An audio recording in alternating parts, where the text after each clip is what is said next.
1918 թվականի սեպտեմբերից բավական բարդ եւ ծանր իրավիճակ ստեղծվեց հայ ժողովրդի համար։ Ռուսաստանում բոլշևիկների իշխանության գալը եւ նրանց հողը գյուղացուն տալու եւ խաղաղության մասին դեկրետները ընդամենը շաբաթների ընթացքում կազմաքանդեցին Կովկասյան ռազմաճակատը։ Հազարավոր ռուս զինվորներ ամենօրյա պարբերականությամբ լքում էին իրենց դիրքերը եւ փորձում վերադառնալ Ռուսաստան, իրենց բաժին հողը։ Օգտվելով ռուսական բանակի հեռացումից եւ խախտելով 1917 թվականի դեկտեմբերի 5-ի Երզնկայի զինադադարը, 1918 թվականի հունվարի 30-ին թուրքական 50,000-անոց բանակը հարձակման անցավ Կովկասյան ճակատում։ Ինչպես մշտապես ցույց է տվել պատմությունը, թուրքերն այս անգամ եւս գնահատելով միջազգային իրադրության փոփոխությունը եւ հաշվարկելով իրենց հնարավորությունը, դրժեցին զինադադարի պայմանավորվածությունը։ Երզնկայում, Բաբերդում եւ այլ վայրերում հայ կամավորներն առանձին խմբերով փորձեցին դիմադրություն կազմակերպել Սեբաստացի Մուրադի, Սեպուհի եւ այլոց ղեկավարությամբ։ Այնուհանդերձ հաղթահարելով հայկական ուժերի հերոսական դիմադրությունը,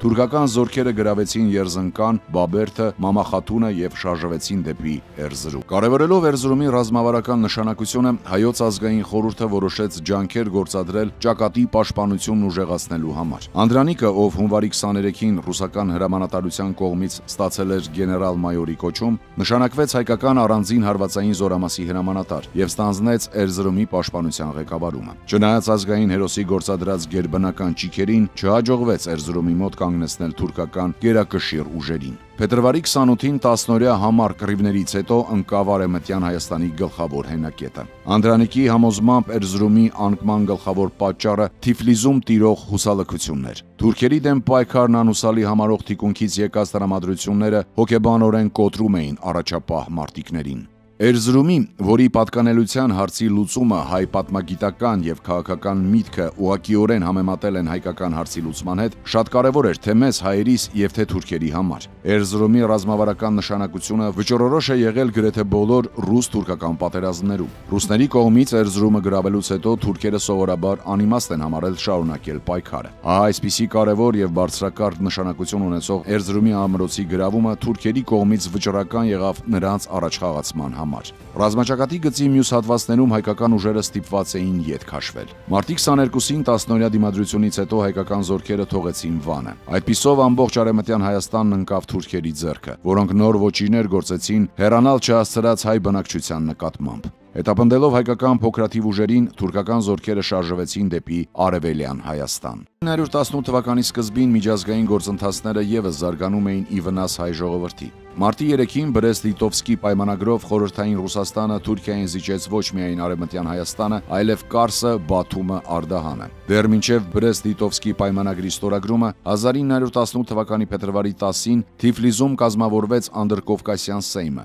որպես երկրամասի բարձրագույն պետական իշխանական մարմին։ Սեյմի կազմի մեջ ընդգրկվեցին 36 վրաց մենշևիկներ, 30 մուսաֆաթականներ, 27 դաշնակցականներ, եւս 14 հոգի այլ կուսակցություններից։ Սեյմի անդամներն Անդրկովկասից ընտրվել էին համառուսաստանյան սահմանադիր ժողովի падգամավորներ։ Սեյմի նախագահ ընտրվեց վրաց մենշևիկ Չխեիձեն, իսկ կառավարության ղեկավար դարձավ Գեգեչկորին։ Անդրկովկասի Սեյմը չճանաչեց Բրեստ-Լիտովսկի պայմանագիրը եւ 1918 թվականի մարտին թուրքերի կողմից արդեն գրաված Տրապիզոնում առանձին բանակցություններ սկսեց վերջիններից հետ։ Տրապիզոնի բանակցությունները տևեցին 1918 թվականի մարտի 1-ից մինչև ապրիլի 1-ը։ Անդրկովկասյան պատվիրակությունը ղեկավարում էր վրաց Չխենկելին։ Հայերից պատվիրակության կազմում ընդգրկված էին Քաջազնունին, Խատիսյանը։ Թուրքական պատվիրակության նախագահն էր Ռաուֆ Բեյը։ Տրապիզոնի բանակցություններում վճռորոշ էր ուժերի իրական հարաբերակցությունը։ Ռազմական գերակայություն ունեցող թուրքերը Անդրկովկասյան պատվիրակությունից պահանջեցին ընդունել Բրեստ-Լիտովսկի հաշտության պայմանագիրը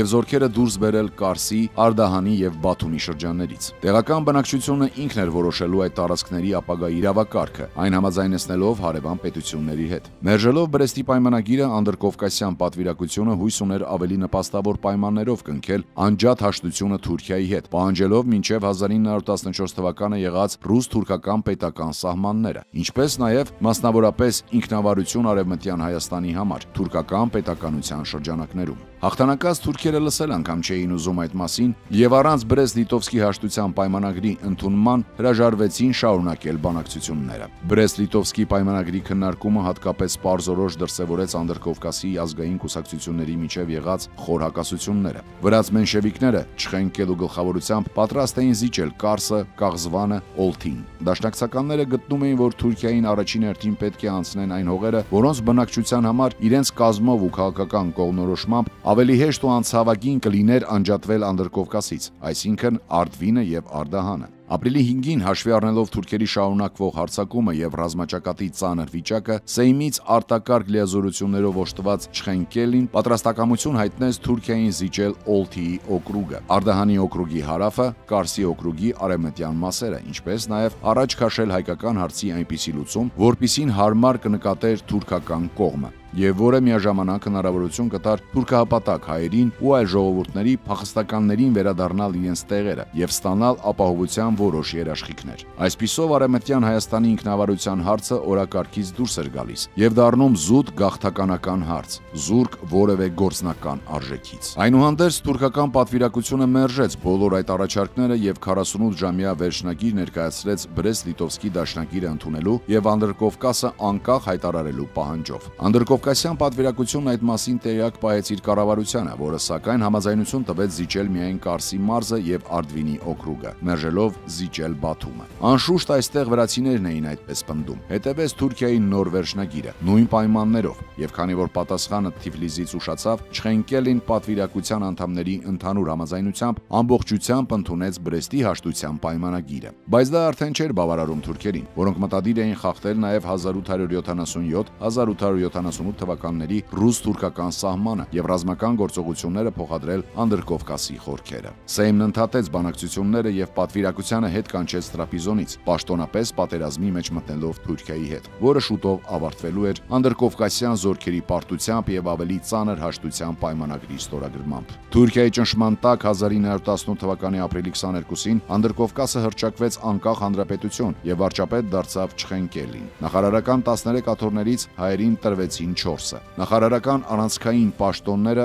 այն է ներքին գործերի եւ ռազմական, գտնվում էին վրացիների ձեռքում։ Վրաց գործիչների խարդավանքների հետևանքով ապրիլի 25-ին Կարսը առանց կռվի հանձնվեց թուրքերին։ Շարունակելով առաջխաղացումը թուրքական զորքերը դիրքավորվեցին Ախուրյանի աչափին, ավարտելով Բրեստ-Լիտովսկի պայմանագրով իրենց տրված տարածքների զավթումը, սակայն թուրքերը չբավարարվեցին դրանով։